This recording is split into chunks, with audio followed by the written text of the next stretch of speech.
नमस्कार मित्रांनो, आपण पाहता न्यू महाराष्ट्र एक्सप्रेस न्यूज. मित्रांनो, सहज आज पुण्यावरून इंदापूर पास करून बार्शीला जाणारे चित्रपट निर्माते प्रॉपर ते बार्शीचे आहेत महादेवराव जाधवर. आपण त्यांची सहज भेट झाली आणि त्यांची भेट झाल्यानंतर त्यांचं एक चित्रपट येतं आहे असं मला समजलं की सरपंच द पॉवरमॅन हे चित्रपट त्यांचं येतं आहे आणि अगदी त्यांनी पॉवरफुल चित्रपट बनवलं आहे. चित्रपट बिझनेस हा बेभराशाचा असला तरीसुद्धा ते धाडस करणं ते माणूस धाडसी माणसाचं ते काम आहे आणि ते आता जाधवर साहेबांनी ते धाडस केलेलं आहे आणि त्यांचं चित्रपट आता महिन्याभरात रिलीज होतं आहे. त्यांनी आता ते शहंशाह कॉपी घेऊनच आलेले आहेत आणि आता चित्रपट त्याची तारीख ते फिक्स करतील. चित्रपट रिलीज होईल, महाराष्ट्रभर ते पिक्चर रिलीज करत आहेत आणि अगदी तमिळ चित्रपटासारखं ते बनवलेलं आहे त्यांनी. त्यांचं मी प्रोमो आताच पाहिला. तर आपण त्यांच्याशी बातचीत करणार आहोत. बार्शीचे आहेत ते प्रॉपर आणि बार्शीचे एका सर्वसामान्य घरातले आहेत. आता सर्वसामान्य घरातले असताना सुद्धा त्यांनी एवढं मोठं धाडस केलं चित्रपट निर्मितीचं आणि त्या चित्रपटात दिग्दर्शन सुद्धा त्यांनी केलेलं आहे. आता दिग्दर्शन करणं हे त्याला चित्रपटात ज्ञान असावं लागतं आणि त्यांना तेवढं पूर्ण त्यांच्याशी मी आता चर्चा केली तर त्यांना तेवढं ज्ञानसुद्धा आहे. तर त्यांनी दिग्दर्शन केल्याच्या चित्रपटाचे नायक पण ते स्वतः आहेत. तर सरपंच द पॉवरमॅन या चित्रपटाचे प्रोड्युसर, नायक आणि दिग्दर्शक आपण यांच्याशी बोलणार आहोत. महादेवराव जाधवर. जाधवर साहेब नमस्कार. नमस्कार. मला सांगा, आपण हा चित्रपटाचं जे आपण हे धाडस केलेलं आहे आणि खरं तर चित्रपटाचं आता आपण जे ह्या अख्ख्या जगामध्ये कुठलीही बँक चित्रपटाच्या भरवशावर कुठलंही लोन देत नाही. म्हणजेच कुणाचाही त्याच्यावर भरवसा नाही. म्हणजे कलाकार आणि चित्रपट यांच्यावर प्रेम आहे लोकांचं पण विश्वास नाही. विश्वास का नाही तर चित्रपटातला जे त्याच्यातून जी मिळणारी रक्कम आहे किंवा जे मिळणारा पैसा आहे त्याचा बेभरवशा आहे. त्यामुळे काही चित्रपट निर्माते किंवा काही कलाकार अगदी ते त्यांचे हालापेष्टा भोगतायत. परंतु आपण मात्र यशस्वीतेच्या दिशेने वाटचाल करताय आणि स्वतःच पैसे खर्चून हा चित्रपट बनवताय. तुमच्या घरात खानदानात तुमचा मामा, कुणी चुलता, काका कुणीही त्या क्षेत्रात नाही तरीसुद्धा आपण हे धाडस केलं आहे. काय सांगाल? प्रथमतः नमस्कार सर्व इंदापूरकर आणि आपला चॅनल मी मानाचा नमस्कार करतो. तर मला एवढंच सांगायचं आहे की हा सरपंच जो आहे चित्रपटातला तो म्हणजे तुम्ही सर्वजण युवा वर्ग आहे आणि युवा शक्ती एवढी मोठी आहे की आज जर सुशिक्षित युवा वर्गातला एक व्यक्ती जरी सरपंच झाला तर त्या गावाचा कायापालट करू शकतो हे नक्की आहे. मग मला एकच म्हणायचं आहे की आपण जर आज या चित्रपटाच्या माध्यमातून जर आपल्या गावाच्या विकासामध्ये, महाराष्ट्रामध्ये बरीचशी गावं आहेत, 28,000 जवळजवळ मला वाटतं ग्रामपंचायती आहेत, जवळजवळ 3 लाख तिथले मेंबर्स, सरपंच, उपसरपंच आहेत. तर ते सर्वांपर्यंत जर हा चित्रपट माझा पोहोचत असेल आणि गावाचा एक विकास होत असेल, त्यामुळं महाराष्ट्राचा विकास, आपल्या देशाचा विकासच होणार आहे. सरपंच हा विषय असा आहे की फक्त मराठीत पुरता मर्यादित नाही. सरपंच हे नावच असं आहे की भारतामध्ये कुठं जरी गेलं, हिंदी असू द्या, कुठलीही भाषा असू द्या, गावाच्या प्रमुखाला सरपंच म्हटलं जातं.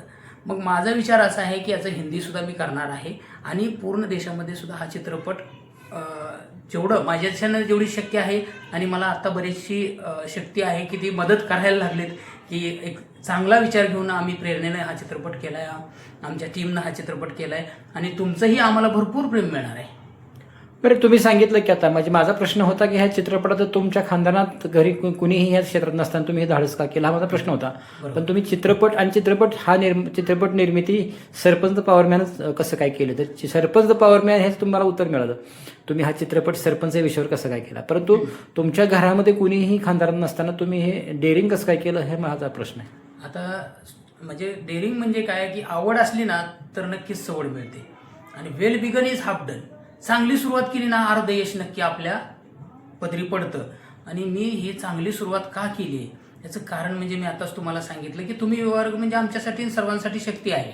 मग हा चित्रपट करायचा, आता प्रेमाचे चित्रपट भरपूर आले आणि सगळ्यात महत्त्वाची गोष्ट म्हणजे आत्ता बघा तुम्ही ॲक्शन मूव्ही हे युवा वर्गाला जास्त आवडतात. मग ॲक्शन असेल, प्रेम असेल, सामाजिक विषय असेल, याचं जर मिक्सचर मी करून जर दिलं सर्वांना पाहण्यासाठी आणि त्यातनं जर काहीतरी चांगली गोष्ट घडत असेल तर हा चित्रपट का करू नये म्हणून केला आहे. आता तुमच्या चित्रपट आता कुठल्या स्टेजला आहे? आता सेन्सॉर झालेला आहे, स्क्रीनिंग झाले, सेन्सॉर झाले. फक्त आता मला हा चित्रपट आपल्या सर्वांच्या ह्यानं की 1-1.5 महिन्यामध्ये मी रिलीज करण्याची शक्यता आहे आणि तारीख लवकरच आम्ही तुम्हाला कळवणार आहोत. चांगल्या पद्धतीने आम्ही प्रमोशन करणार आहोत. भरपूर थिएटर्समध्ये हा चित्रपट आपल्याला पाहायला मिळणार आहे. अच्छा, चित्रपटाचं दिग्दर्शन तुम्हीच केलंय म्हणता, प्रोड्युसर तुम्हीच आहात आणि त्या चित्रपटाचे नायक पण तुम्ही आहात. हो, या तिन्ही बाजू आपण कसं काय पेलल्या? म्हणजे तुम्हाला सांगतो की मला एक आवड होती. या चित्रपटाची स्क्रिप्ट जी आहे ती मी तयार केली. मला असं वाटत होतं पहिल्यांदा की आपण प्रेमावरचे करावे, सहज होणारे चित्रपट करावे. पण सहज केलं तर आपण पाहतो की महाराष्ट्रातल्या आपल्या मराठी चित्रपटांची अवस्था पण सर्वांनी बघितलेली आहे. आत्ता कुठंतरी दिवस चांगले यायला लागलेत. तर मी म्हणलं की जरा थोडासा आपला धडाकेबाज चित्रपट करूया.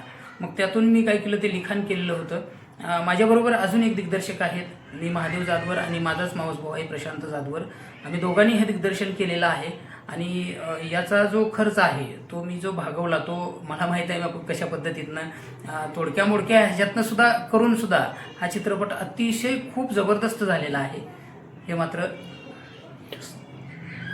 चित्रपट रिलीज झाल्यानंतर त्याला पब्लिकचा रिस्पॉन्स कसा मिळतोय आपण त्याच्यावर नंतर आपण बोलणार आहोत. आता काही गोष्टी बोलायच्या ते आता सध्या बोलून चालणार नाही. परंतु मित्रांनो, आपल्याबरोबर हे जे सरपंच द पॉवर मॅन या चित्रपटाचे निर्माते, दिग्दर्शक आणि त्या चित्रपटाचे नायक आपल्याबरोबर बोलत आहेत. खरं तर त्यांनी सांगितलं, केवळ मी त्यांना प्रश्न विचारला की बाबा तुम्ही हे कसं काय धाडस करताय, तर केवळ इच्छाशक्तीच्या जोरावर. म्हणजे आपल्या कुळीत खानदानात कुणीही काम करत नसताना आपण जर चाकरी सोडून काय जायचं म्हणजे जगाचं टीका टोपणी हसू सहन करून घ्यावं लागतं. ती दुसरी बाजू. शिवाय आर्थिक गोष्टी शिवाय चित्रपट पुरा होत नाही, त्यांनी ती पेललेली आहे. आणि शिवाय केवळ इच्छाशक्तीच्या जोरावर हा चित्रपट त्यांनी पूर्ण केला असं ते सांगतायत. आणि त्यांना मी प्रश्न विचारलाय की बाबा तुम्ही नायक सुद्धा ह्या चित्रपटाचा आहात, सारे तिन्ही बाजू तुम्हीच सांभाळताय, मी प्रोड्युसर तुम्ही, दिग्दर्शक तुम्ही. तर ते सांगतात की लोकांना आता प्रेमावर चित्रपट बरेच आले, पण लोकांना ॲक्शनपट आवडत आहेत आणि दुसरी गोष्ट त्यांना ॲक्टिंग करायला आवडते. म्हणून त्याचे ते नायक झाले. आणि दिग्दर्शन त्यांनी का केलं त्यांनी उत्तर दिलंय आपल्याला की जी कथा मी स्वतः लिहिलेली आहे, म्हणजे सरपंच माझ्या नजरेतला, त्यामध्ये मला उभा करायचा आहे आणि म्हणून मी दिग्दर्शन केलं.